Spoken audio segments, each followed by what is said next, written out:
설교 안 해도 찬양의 은혜 다 받았습니다. 피아노, 또 플룻, 클라리넷, 그리고 찬양 대원들 참 좋은 찬양 들었습니다. 낙원에 내가 들어와 있는 게 아닌가 할 정도로 깊은 감명이 있었습니다. 대단히 감사합니다. 이 좋은 교회를 두고 딴 데로 가시면 벌 받습니다. 이사가도 나오시고 장가가도 나오시고 시집가도 나오시고 다 나오시기 바랍니다. 오늘은 그리스도인의 삶입니다.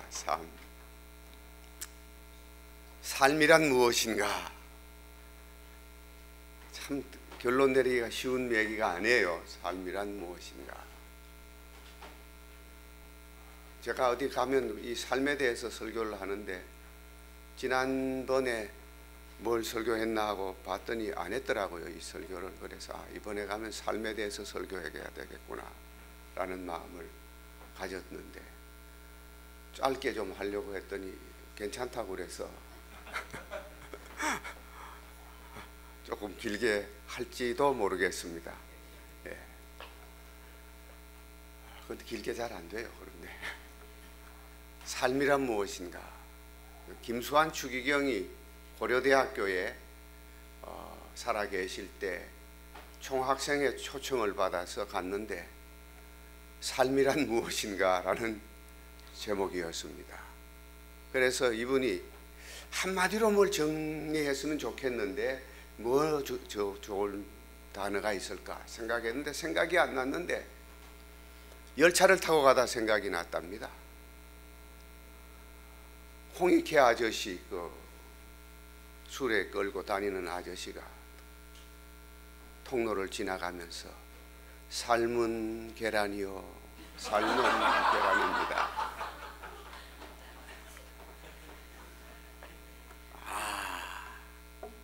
삶은 계란과 같은 것이로구나. 그렇게 말문을 여시더라고요.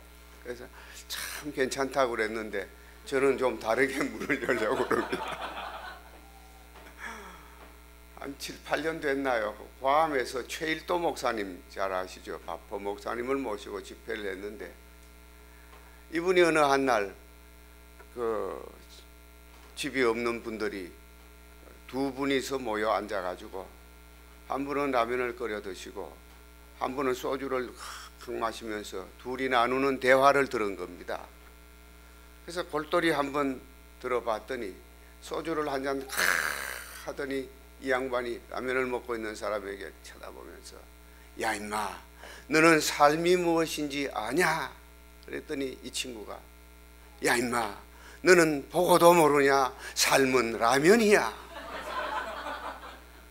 삶은 라면이야. 실제로 그 사람에게 삶은 라면이에요. 그죠? 라면 하나가 그 저녁을 견딜 수 있는 양식이 되는 게 아니겠습니까?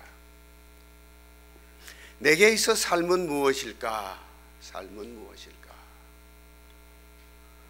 오늘 성경 말씀을 이제 몇 군데를 제가 소개를 해드릴 텐데 거기에는 가장 중요한 인물들이 나옵니다.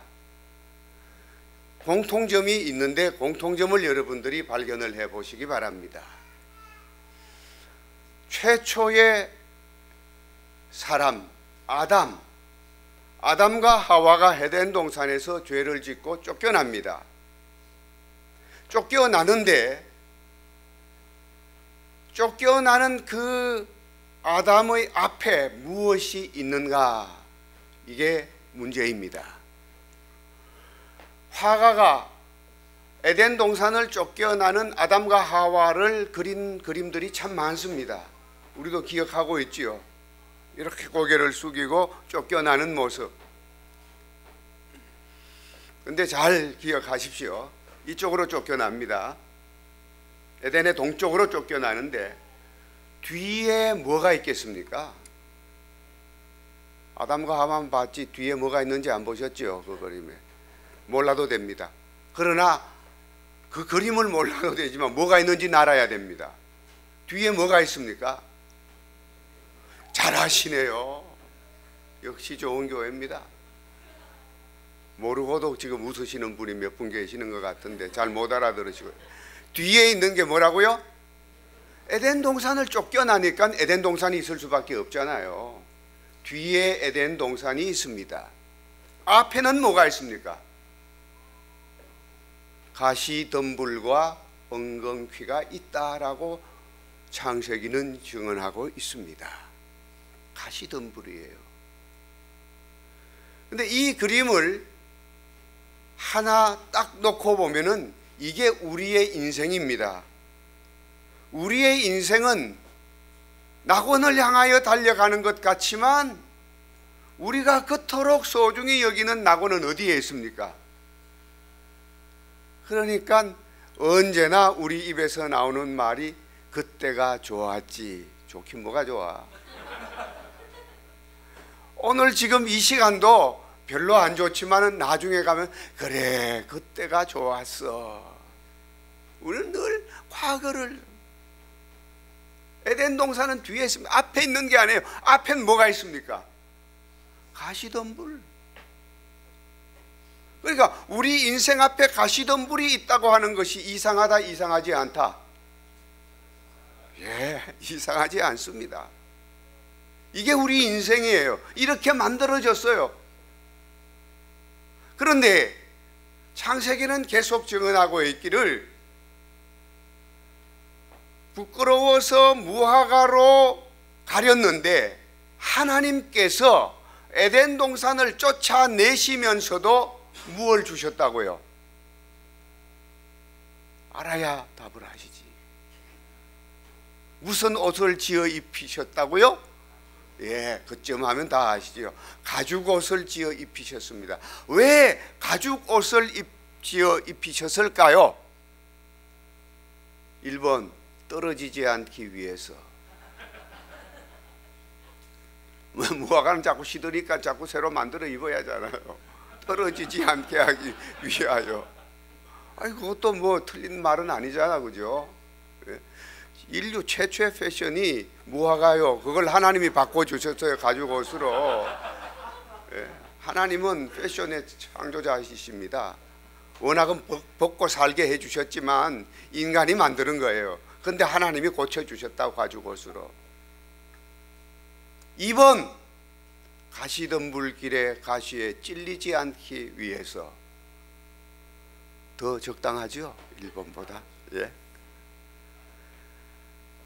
죄를 지은 인간이 에덴 동산을 뒤에 두고 가시덤불길을 걸어갈 수밖에 없지만 이것은 인간의 숙명입니다. 그러나 하나님은 가죽 옷을 지어 입혀주시는 은총을 우리에게 주셨다는 말씀입니다. 그러니 우리의 인생은 가시덤불길입니다. 그러나 가시덤불길 속에 하나님의 은혜가 있습니다. 구약에서 아담 다음에 제일 중요한 한 사람을 꼽으라 한다면 누굴 꼽아야 될 것 같습니까? 모세입니다, 여러분. 모세 빼면 안 됩니다. 모세입니다. 모세. 다윗이 아니에요. 모세입니다. 모세. 모세가 하나님의 놀라운 은총을 경험할 때, 하나님의 부르심을 받을 때 호렙산 어디에서 봤습니까? 가시떨기 앞에서 봤습니다. 떨기나무 앞에서. 말씀 진행하는 중에 모세에 대해서 어제 잠깐 설명한 적이 있었습니다. 장인 이드로의 양떼를 치면서 호렙산을 가고 있는데 지나쳤습니다, 그 장면을.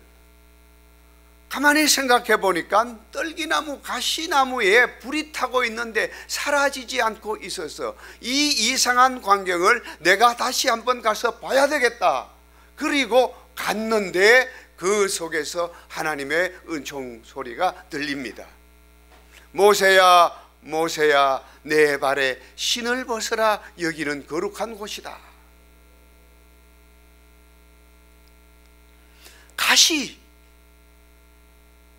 그 속에서 하나님은 모세를 부르셨습니다. 그리고 그곳을 거룩한 곳이다 라고 말씀해 주셨습니다. 신발을 벗어라. 그래서 모세는 신발을 벗었겠지요.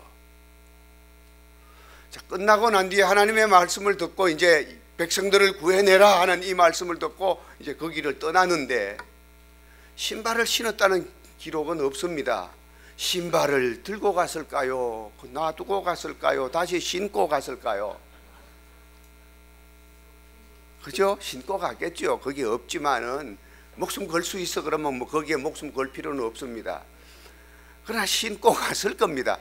다시 신었다는 말이에요. 다시 신었습니다. 다시 신습니다. 우리는 가끔씩 신발 다시 신습니다. 새 신발을 사서 신고요. 직장에 들어가면 뭘 내지요? 들어가기 전에 뭘 내나요? 이력서를 내죠. 이력서는 세 글자로 이루어져 있습니다. 무슨 자 무슨 자 무슨 자요?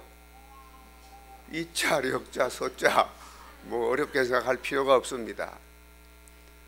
서자는 글씨 써놓은 거니까 서로 알겠고, 력자는 뭡니까?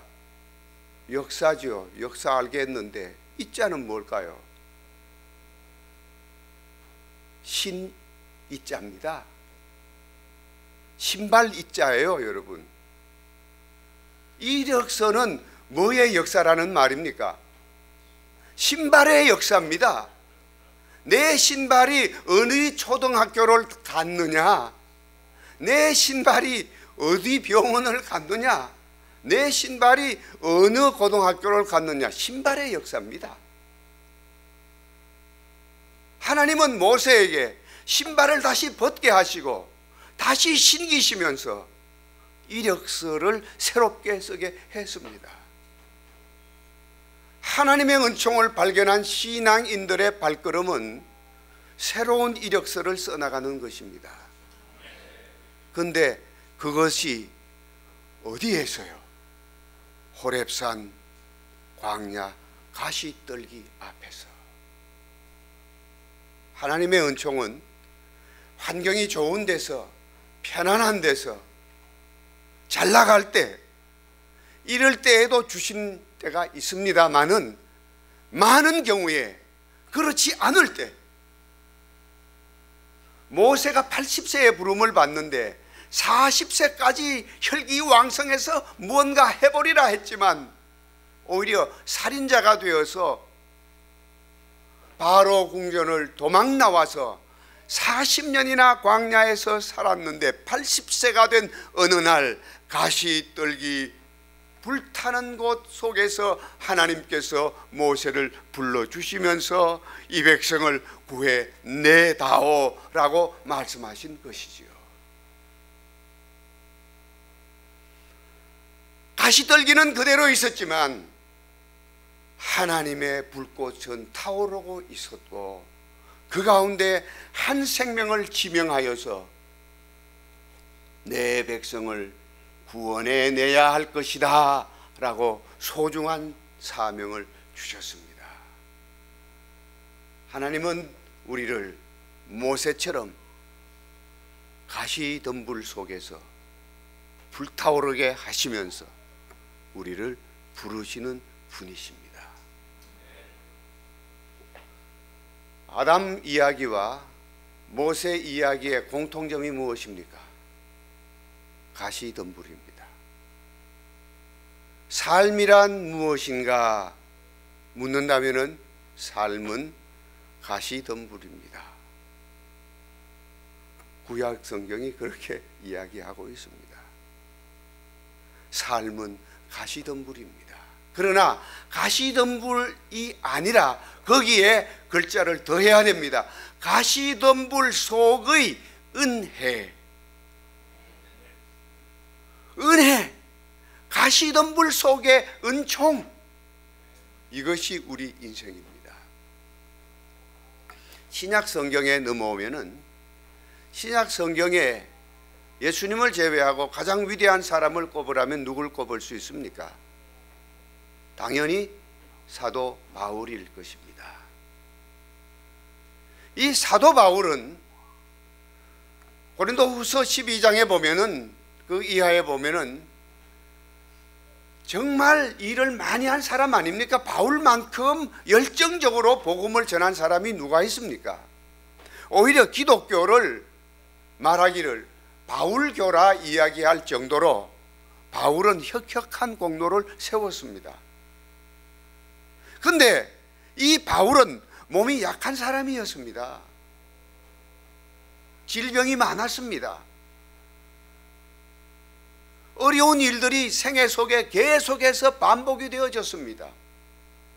그것을 가지고 바울은 어떻게 표현을 했느냐 하면 가시라고 표현을 했습니다. 그래서 하나님 앞에 기도했습니다. 그는 내게 있는 이 가시를 없애달라고 하나님 앞에 기도했습니다. 그 가시는 성서학자들이 육체적인 질병으로 보는 자들이 있고요, 질병에도 그는 늘 눈이 좋지 않았습니다. 안질이 있었습니다. 복음을 전하러 고산지대를 다니다 보니까 얼마 전에도 한국의 여행 가이드가 히말라야 올라가서 고산병이 걸려가지고 죽었지 않습니까? 그러니까 늘 두통에 시달렸습니다. 가끔 가다가 간질병도 있었다고 기록하고 있습니다. 육체적인 아픔이 대단한 사람이었습니다. 거기에다가 바울이 지나간 곳에는 교회가 남았는데 들려오는 교회 소식이 좋은 교회 소식만 아니라 그렇지 않는 교회도 많았습니다. 괴로웠죠. 그래서 그에게는 늘 가시가 있었습니다. 그래서 그는 하나님 앞에 가시를 없애달라는 기도를 드렸는데 몇 번 드렸다고 성경은 기록하고 있을까요? 잘 아십니다. 3번. 그런데 이 3번이라고 하는 얘기는 우리 삼세판이라 얘기하듯이 그냥 3번이 아닙니다. 적어도 그토록 열정적으로 복음을 전하면서 기도로 살았던, 쉬지 말고 기도하라고 얘기하셨던 그 분에 3번 기도했다는 것은 목숨을 건 3번의 기도를 말합니다. 이 가시를 내게서 없애주시옵소서. 이 가시를 내게서 없애주시옵소서. 이 가시를 내게서 없애주시옵소서. 계속해서 열심히 간구했는데 그때마다 들려온 하나님의 응답은 무엇이었습니까? 내 은혜가 내게 족하도다. 알지 원하기를 원치 아니합니다. 안 웃으시는 분들은 어제 참석 안 하신 분이야. 내 은혜가 내게 족하도다. 이게 좀 고상한 말로 써서 그렇지 그냥 막 하는 우리말로 쓴다면 됐어 임마 이 얘기예요. 뭐 다를 바 있어요. 쉽게 얘기하자. 쉽게 얘기하자. 됐다. 그냥 됐어 임마 됐어. 아니 남은 목숨 걸고 기도했는데 하나님은 됐다. 어쩌란 말입니까? 바울은 죽는 순간까지 그 가시가 없어지지 아니하였습니다. 안고 살았습니다. 사도행전 뒷부분에 보면은 바울이 아그리빠 왕 앞에서 자기 신앙을 간증을 합니다. 아그리빠 왕을 내가 한번 전도해야 되겠다. 빌라도 앞에서도 그럽니다마는 어느 날 내가 다메섹에 가는 공문을 들고 가다가 호련히 하늘로부터 빛이 비쳤습니다. 나는 말 위에서 떨어졌습니다. 내 눈은 멀었습니다. 그런데 하늘에서 소리가 다시 들려왔습니다. 사울아 사울아 내가 왜 나를 핍박하느냐. 주여 누구십니까? 나는 내가 핍박하는 예수다. 가시채를 뒷발질하기가 내게 고생이니라. 새 번역에 보면 이렇게 번역되어 있습니다. 가시 돋친 채찍을 발로 차면 네 발만 아플 뿐이니라. 무슨 얘기냐 하면은, 소를 우리는 밭갈이를 시킬 때에 자꾸 뒷발질을 합니다.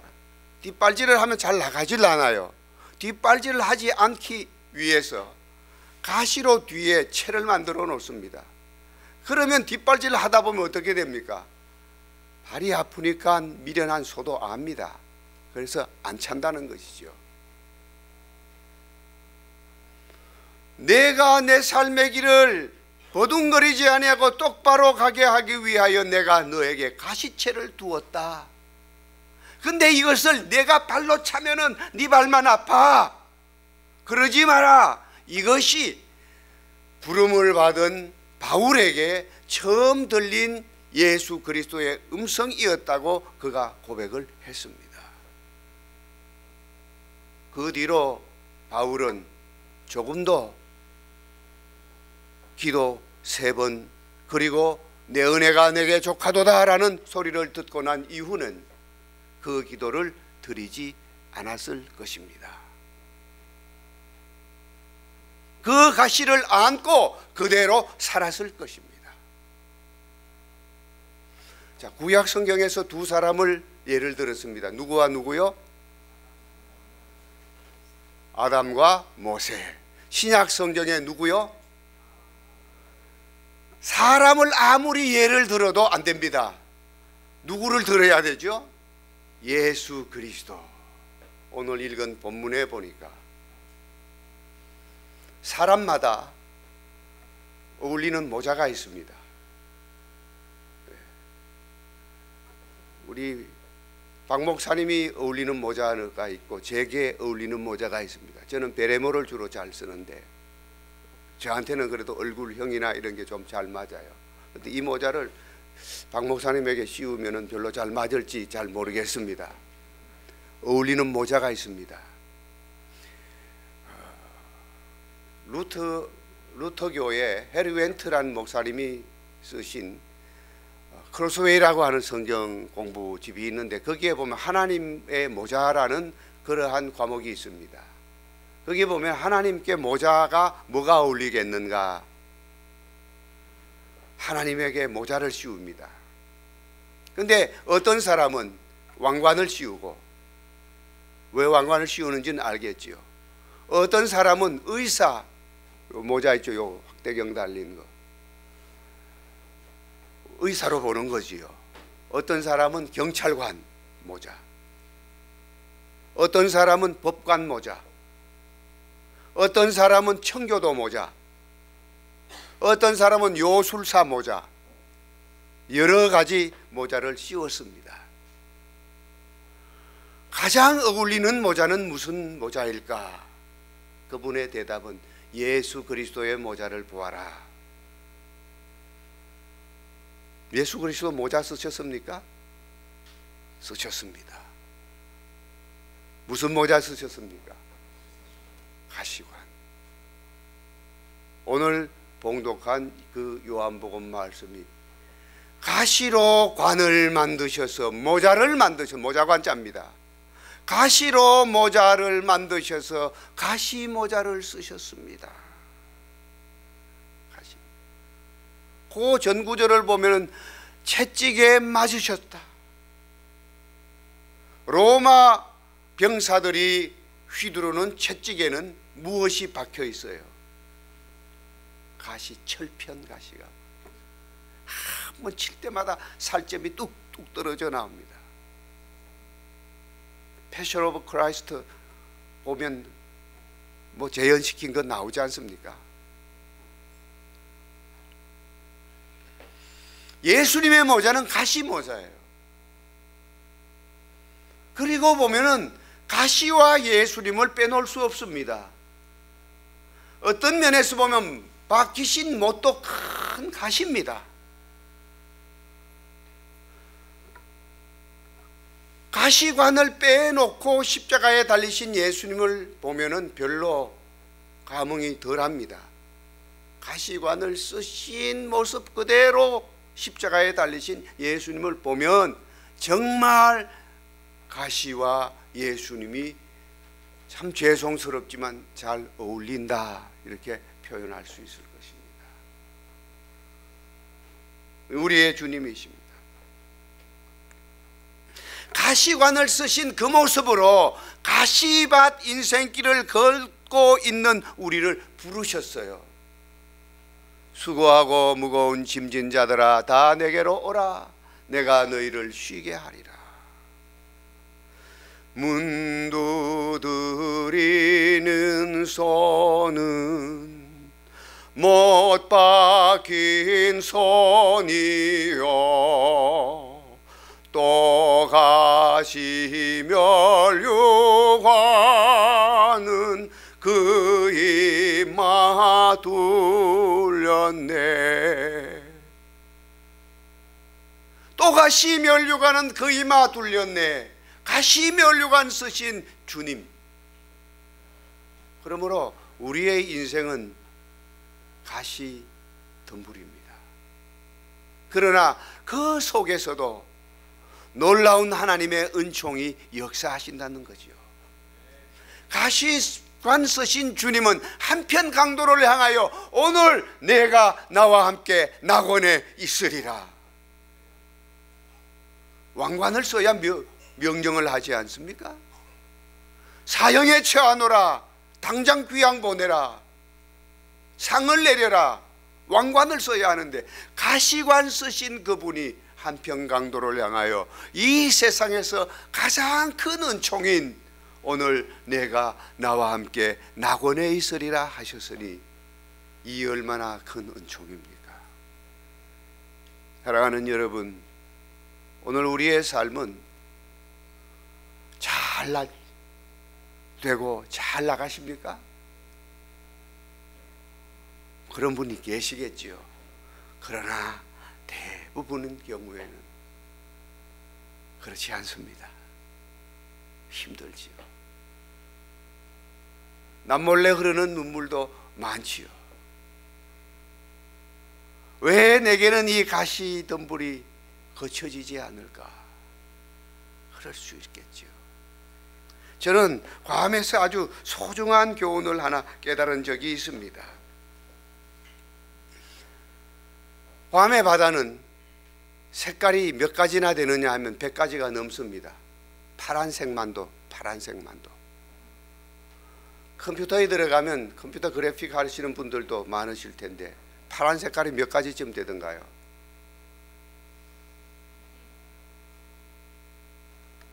저는 확실하게 압니다. 몇 가지인지. 5만 가지입니다. 감히 아직도 잘 안 오시고 이제 조금 늦게 오시는 분이 많으신데 5만 가지란 말이에요. 5만 가지.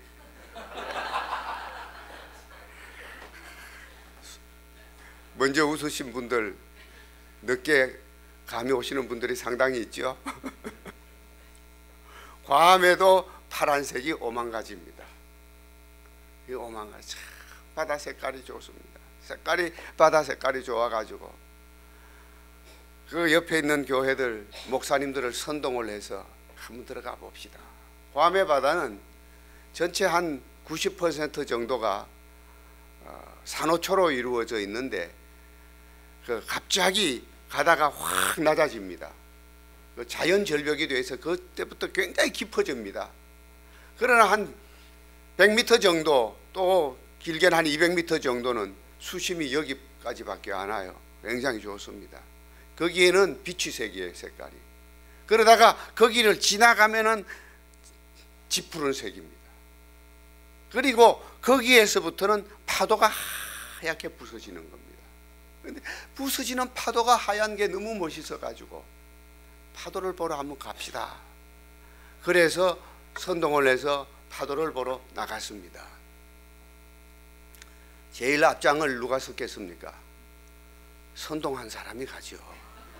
선동한 사람이 앞장을 서고, 그 다음 두 번째는 장로교회 변 목사님이란 분이 계시는데 제주도 출신이에요. 뒤에 따라오고, 그 뒤에 또 이기백 목사님이라는 분이 따라오고, 그 뒤에는 김진기 목사님이라는 딴 분이 따라오고, 딴 분 두 분은 저쪽 가에 있고, 네 사람이 이제 이렇게 들어가는데, 제가 앞장, 제 한 5m 뒤에 두 번째 사람, 그 다음에 이기병 목사는 훨씬 더 좀 떨어지고, 네 번째 들어오는 사람도 한참 뒤에서 이렇게 들어오는데, 끝까지 가보았더니 참 좋습니다. 그래서 거기에서 쓴 시가 있습니다. 이 시는 삼손의 사자와 꿀 수수께끼처럼 수수께끼 시입니다. 여러분들이 잘 생각을 해 보십시오. 파란색이 와서 부딪히잖아요. 파란색, 파란색 나누기 파란색은 무슨 색 할까요? 흰색. 이제 한 대여섯 분이 이해가 가셔요. 조금 더 있다가 이해 오시는 분이 또 있죠. 아까 오만가지처럼. 왜 흰색이 되는지. 부서지니까. 파란색 나누기 파란색은 흰색. 요게 1절. 2절은 흰색 더하기 흰색은 다시 파란색. 이게 시예요. 얼마나 멋있습니까? 아는 사람이나 알지 누가 알겠어요. 그러니까 제목을 뭐라고 쓰느냐? 파도. 제목이 없으면 모릅니다. 그러나 제목이 있으면 알아요. 파도. 파란색 나누기 파란색은 흰색. 한 줄 띄고 흰색 더하기 흰색은 파란색. 이게 시를 다 얽고 있으니까 지가 무슨 시인이라고 얼마나 좋습니까? 그런데 그게 큰 실수였습니다. 파도가 와가지고 탁 치는 겁니다. 파도는 살살 오다가 갑자기 하나 크게 오지 않습니까? 그런데 탁 치는데 넘어졌습니다. 넘어졌는데 그 밑이 뭐냐 하면은, 산호는 두 가지 종류가 있습니다. 하나는 소프트 코랄이 있고 또 하나는 하드 코랄이 있습니다. 하드 코랄은 죽은 코랄과 같이 있는데 굉장히 날카로워요. 어디 생각하시면 되느냐 하면, 제주도 용두암 그 삐죽삐죽한 거 있죠. 이렇게 설명을 해야 돼. 그거 바닥에 쫙 깔려 있는 겁니다. 거기에 뒹굴었습니다. 그런데 거기가 무슨 밭이냐 하면은 성게 밭입니다. 성게가 새카맣게 깔렸습니다. 그래서 파도가 밀려가지고 쫙 밀려나갔으니 막 몸이 그냥 상처투성이 아니겠어요. 그리고 몇 바퀴 돌았는데 뭐가 찔려 있습니까? 성게가 찔려 있는데, 그런데 제 바로 뒤에서 따라오던 변목사님이라는 분이 제주도 출신이신데 제대로 넘어지셨어요. 성게밭에서 뒹굴었어요. 그런데 걸어나가 봤더니 발밑이 찢어졌습니다. 앰뷸런스를 타고 병원으로 갔습니다. 12바늘을 꿰맸습니다. 아직까지도 저를 원망하고 있어요.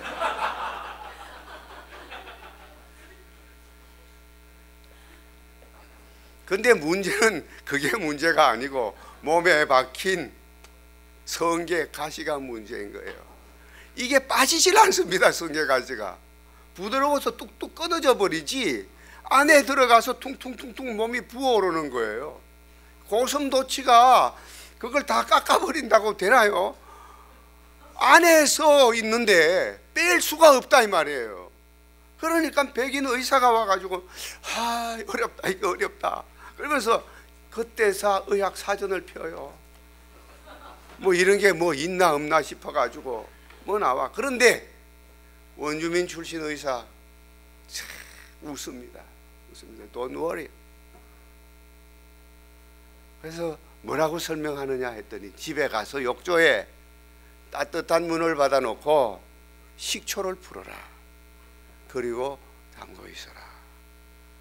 그래서 지금 12바늘 꿰매고, 그래서 변목사님 미안하고 빨리 가서 하시오 하고 왔지만 저라고 몸이 성하겠습니까? 발이 안 찢어졌다 뿐이지 제 몸에도 역시 뭐가 있습니까? 성게 가시가 저한테도 있을 뿐이죠. 그만큼 많이는 아니지만 그 양반은 몇 바퀴 굴렀지만은 저는 다행스럽게도 그래도 굴르질 않아서 그냥 슬쩍 이렇게 스치고 말았기 때문에 이쪽에 그냥 주로 있었어.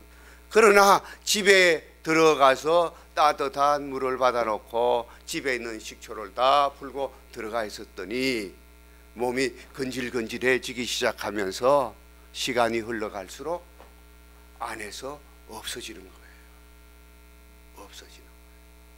그때에 제가 깨달은 교훈이 크게 두 가지가 있습니다. 하나는 선동하면 덜 다친다.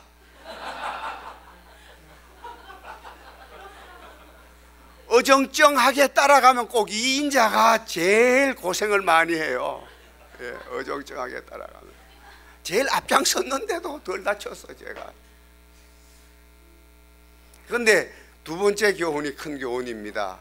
우리 생에는 뺄 수 없는 가시가 있구나. 뽑아내면 얼마나 좋겠어요. 그런데 뽑아지지 않는, 뺄 수 없는 가시가 우리 속에 있는 겁니다. 우리 삶에는. 바울처럼 이 가시를 뽑아주세요. 없애주세요. 사라지게 해주세요. 됐다. 그냥 살아라. 뽑아낼 수 없는 가시가 우리에게는 있습니다. 어떻게 해야 됩니까? 어떻게 해야 되나요? 안고 살아야죠. 안고 살아야죠. 이게 기가 막히는 거 아니겠어요? 그런데 뽑아낼 수 있는데 주여 내 은혜가 제게 족하오니 견디게 하여 주시옵소서 이러면 안 되지만은 그건 뽑아야 되지만 그렇지 않는 가시들이 우리 삶에는 얼마나 많습니까? 견뎌야죠. 병원에 계시는 분들이 계시는데 병원 가면 주사 바늘이죠. 바늘, 주사 바늘. 그것도 가시 아닙니까? 사실은 주사 바늘이에요. 한의학에서는 가시로 그냥 찔렀죠. 처음에는. 근데 그 가시를 통해서 어떻게 됩니까? 몸을 치료하는 거죠. 주사 바늘을 통해서 치료하는 주사액이 들어갑니다. 가시를 통해서 하나님은 우리를 치유해 주십니다. 이게 은총입니다. 가시를 통해서 가시 있는 사람의 아픔을 경험시킵니다. 헨리 나우엔 신부가 캐나다 라리시 공동체에 들어가서 일하면서 아주 훌륭한 책을 썼지요. 상처 입은 치유자, Wounded Healer. 정말 치유자는 같은 상처를 경험한 사람이어야 한다는 거죠. 예수님이 가시관을 쓰시고 가시 인생길을 걸으셨기 때문에 우리가 당하고 있는 아픔, 고난 모든 것을 다 아시는 것입니다. 다 아시는 것이에요. 우리가 우리의 고난을 내 스스로 해결할 수 없고 내 스스로 벗어날 수 없지만 그것을 이길 수 있는 힘을 주님께서 우리에게 주신다는 것입니다. 이것이 은총입니다. 똑같은 환경을 당하고 있는데 대처하는 모습이 다르지 않아요? 왜 다릅니까? 그것은 똑같은 환경 속에서도 예수 그리스도를 통한 하나님의 은총이 우리에게 임재하고 있기 때문에 그런 것입니다.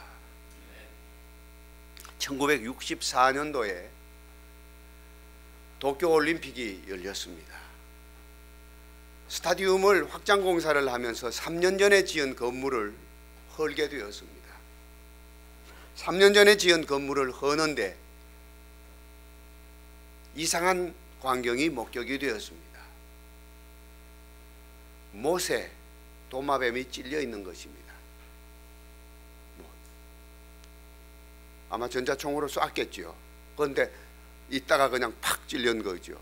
꼬리에 찔렸으면 잘라내기로 할 텐데 아주 어중간한 부분에 찔렸는데, 그런데 그 못을 쏜 게 언제입니까?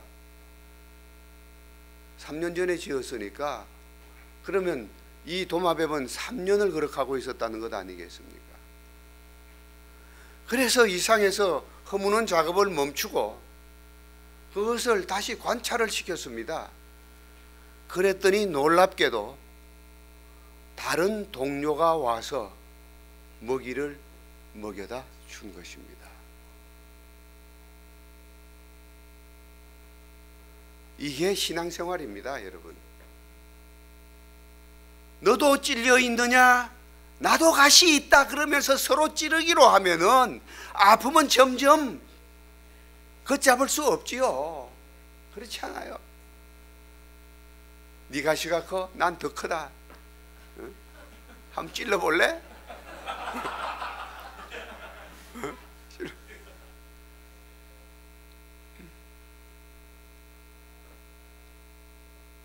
우리가 가시에 찔려 있어도 하나님의 사랑을 얼마든지 받을 수 있습니다. 찔려 있어도 얼마든지 감사할 수 있습니다. 찔려 있어도 또 다른 사람들을 얼마든지 사랑할 수 있습니다. 좋은 교회 공동체는 그런 공동체가 되어야 할 것입니다.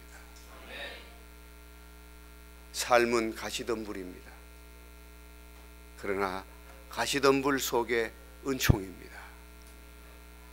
이 놀라운 은총이 가시덤불 길을 걷고 있는 여러분들의 삶 속에 가득 차고 넘치시기를 진심으로 빕니다. 저인들 왜 가시를 없애달라고 기도하지 아니했겠습니까? 그러나 저 역시 그때마다 들려온 하나님의 응답은 뭐였어요? 조폭 용어로 하면 됐어 임마, 됐어 임마. 아멘. 뭐 또 그렇다고 아멘 하십니까? 우리 삶은 그렇습니다. 웃다 울다 울다 웃다 그렇게 하며 사는 것입니다. 여러분, 눈물도요 가볍게 흘리면 약이 되고 힘이 되고 보람이 되고 능력이 됩니다. 분노에 울지 마시고 외로움에 울지 마시고 이겨나갈 수 있는 힘을 주시니 감사의 눈물을 흘리십시오. 그 눈물은 보약입니다. 아름다운 힘이 됩니다. 이런 눈물들을 서로 흘리시는 좋은 교회 교우들이 되시기를 진심으로 기원합니다. 삶은 가시덤불 속의 은총입니다. 아멘. 기도하겠습니다.